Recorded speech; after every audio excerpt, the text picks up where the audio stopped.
Today we're going to introduce the conditional probability. Suppose you have two events, event A and event B, and suppose the probability of event B is positive. The conditional probability of event A given event B is defined as the conditional probability of A given B. On the numerator, you have the probability of their intersection. On the denominator, you have the probability of event B. Well, let us take a look at this example. A table shows the result of a study in which researchers examined a child's IQ and the presence of a specific gene in a child. High IQ score with gene present is 33. Normal IQ with gene present is 39. And in total, you have 72 children that has that gene.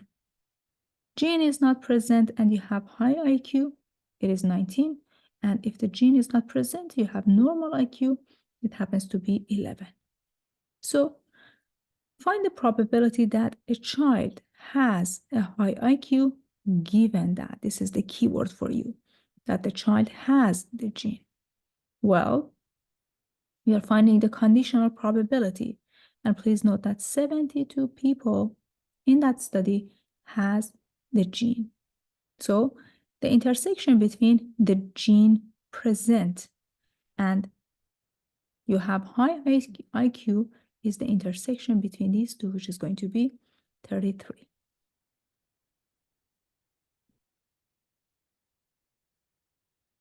So let us highlight this as well. The gene is present and you have high IQ. The intersection between these two is 33. So you have 33 on the numerator. Again, this is the intersection divided by out of 72, which is going to be approximately 45.80%. The probability that a child has a high IQ, given that the child has the gene, is about 45.8%. So again, here to find the intersection, you just need to find the basic intersection between these two columns and the row. So we learned about the conditional probability. Let us take a look at another example. Suppose that of all individuals buying a certain digital camera, 60% include an optional memory card in the purchase and 40% include an external battery and 30% include both a card and a battery. Consider randomly selected a buyer and suppose A represent the set of all memory card purchased, set B includes all battery purchased, and then as we know the probability of A, event A or set A in the question is 60%, and the probability of B is 40%. The probability of purchasing both is the probability of A intersection B, which is 30%, as you can see in the description of the question. Given that the selected individual purchased an extra battery, the probability that an optional card was also purchased is the probability of A given B.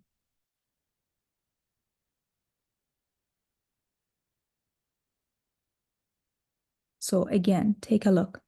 Given that the selected individual purchased an extra battery,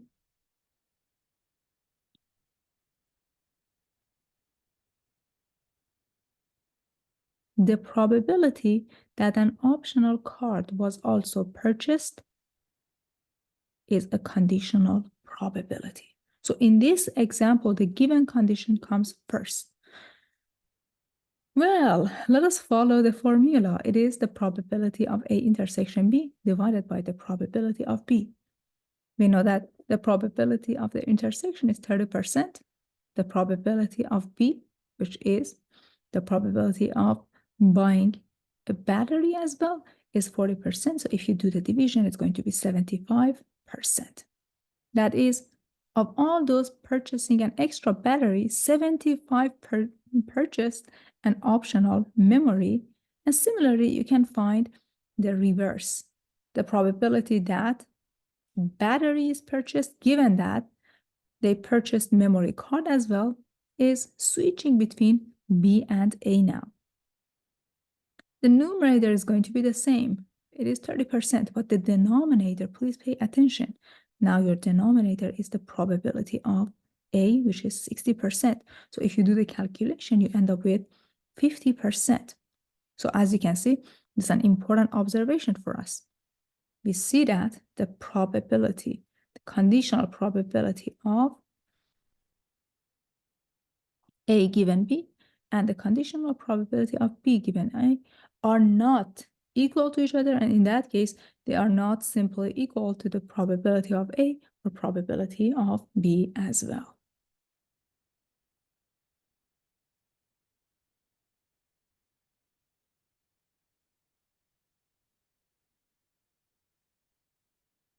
Next example for you. A news magazine publishes 3 columns entitled Art, Shorthand A, Books B, and Cinema C. Reading habits of a randomly selected reader with respect to these columns are: read regularly, probability is 14%. Read regularly, 23%. So for art, it is 14%. For books, is 23%. For cinema, it has probability 37%. Reading art and books gives us 8%. Reading art and cinema, 9%. Reading books and cinema column, 13%. And reading all of those is 5%. We can also visualize these using a Venn diagram.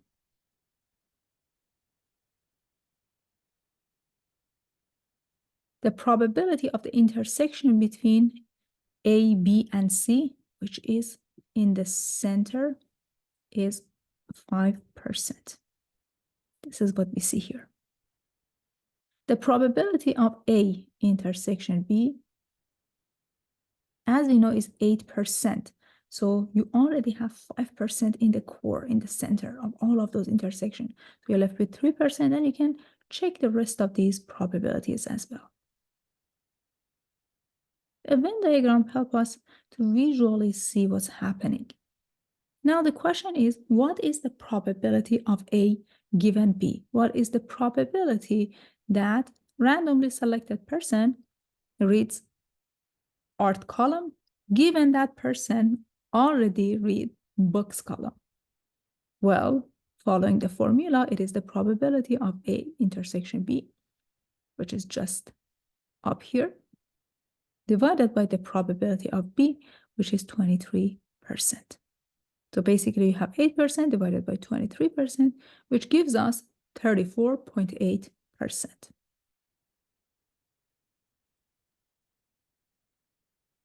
Now, suppose I ask you to find the probability of A reading art column, given that randomly selected person read book columns, or, so remember that when you're talking about union, you're talking about or cinema column.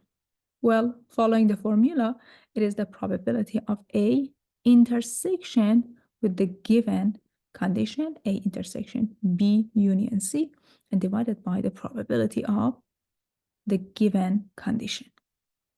Please note that on the numerator, you're going to end up with 4% plus 5% plus 3% divided by 47%. Take a look.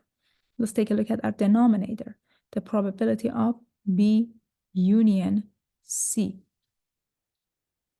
So here you have B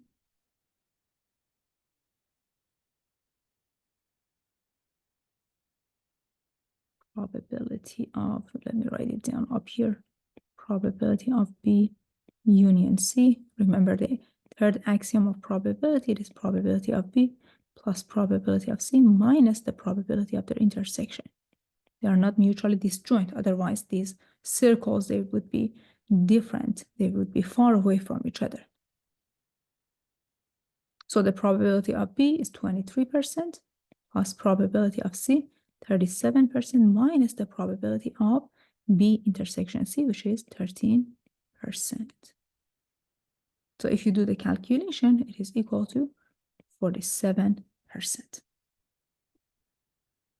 Now the probability of A intersection with B union C, first of all, remember that if you have A intersection B union C, you can simplify this to A intersection B union A intersection C. Then you can basically follow the probability of A intersection B union A intersection C. So the probability, let me give it a little bit of space.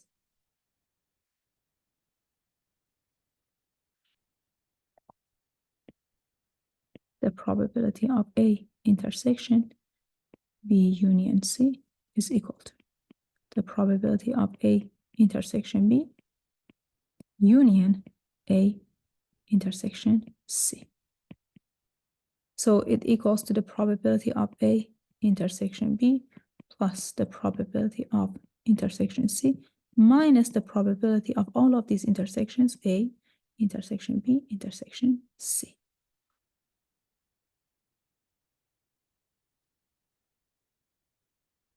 The probability of A intersection B is 8%.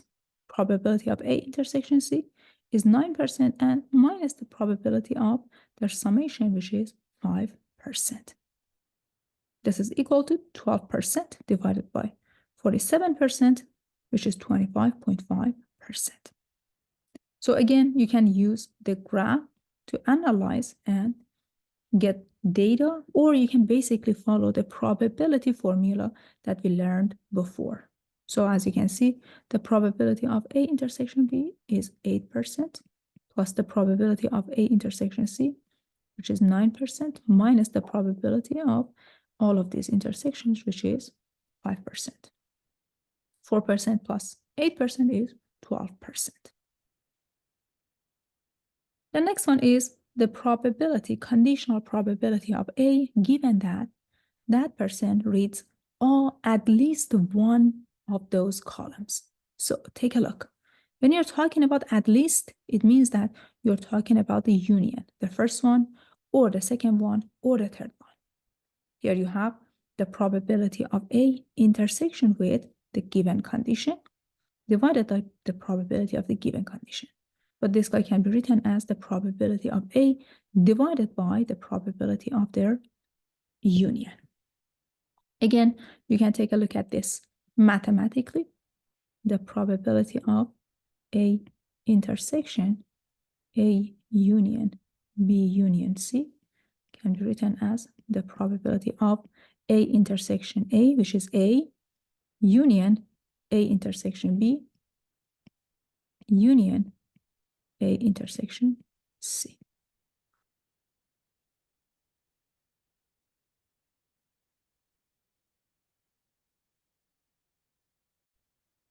At the same time, remember that this can be written as the probability of A plus probability of A intersection B plus the probability of A intersection C minus, well, remember now you can just use the intersection between the two events pairwise. So it is the probability of A intersection B minus the probability of A intersection C minus the probability of A intersection B intersection A intersection C, and finally plus the probability of all of those intersections, which is going to be A intersection B intersection C. But please note that some of these, they get canceled out. For example, the probability of A intersection A intersection B and probability of A intersection B, they are opposite of each other. For these two, they are opposite of each other. So you can get rid of these.